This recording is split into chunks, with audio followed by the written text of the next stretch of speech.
Here are the cold, hard facts on poverty in Kingston. Some 13,000 people in the city live on social assistance with an annual income typically under $7,000 a year. Another 13,000 Kingstonians work at minimum wage jobs that generate less than $16,000 a year. Almost 4,000 children in our city, from junior kindergarten to grade 12, arrive at school hungry and with no lunch in hand.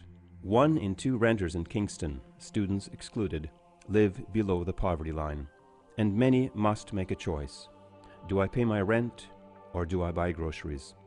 This is where Vinnie's can help. Vinnie's is how many people in Kingston call the St. Vincent de Paul Society Loretta Hospitality Centre in North End, Kingston. Here, those who need them can get a hot meal, groceries, and new or gently used clothing and household items. For more than a century, the Sisters of Providence, the original founders of St. Vincent's, have joined with others in Kingston to help people in need. I've seen a lot of happy people come in. There seems to be a really a family atmosphere, friendly. All the volunteers are super friendly and very generous. Some 4 decades ago, they purchased a small property at 85 Stevens Street.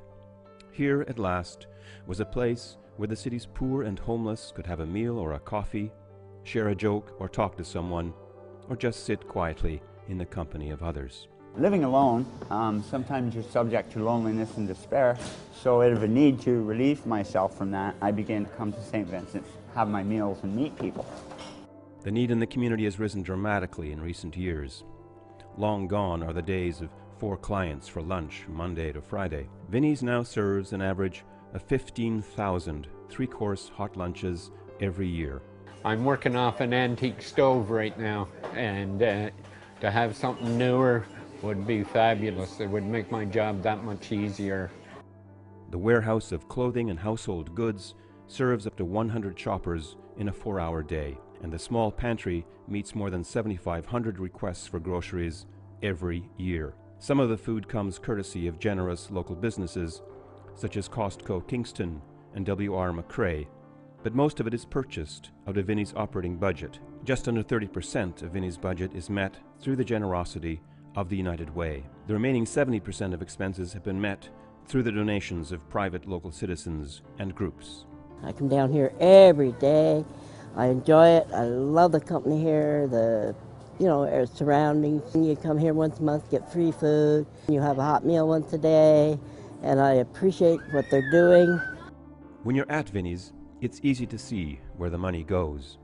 Program Administrator Deb Greer manages to stretch the budget to cover food, diapers, gas for the pickup van, and utilities. But the building and property now require significant capital investment to continue to be safe, efficient, and accessible to both the able-bodied and the many disabled people in the city who live in poverty. We are really doing the Band-Aid thing, but I think we're a really good Band-Aid.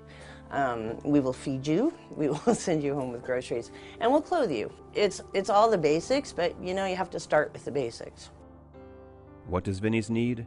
Decent shelving, a ceiling, more accessible sorting areas for the volunteers, and improved delivery access, all to accommodate those in need and donations of goods from the community.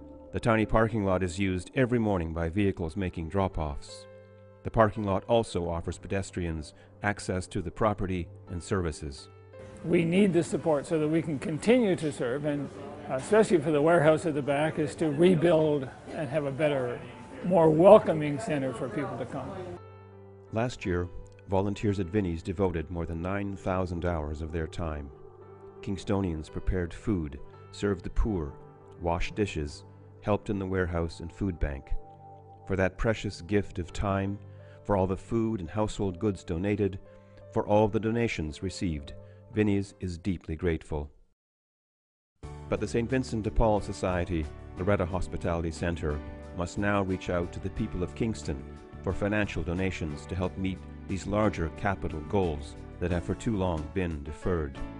With your help, Vinnie's can continue the challenging and rewarding work of helping people feel less poor.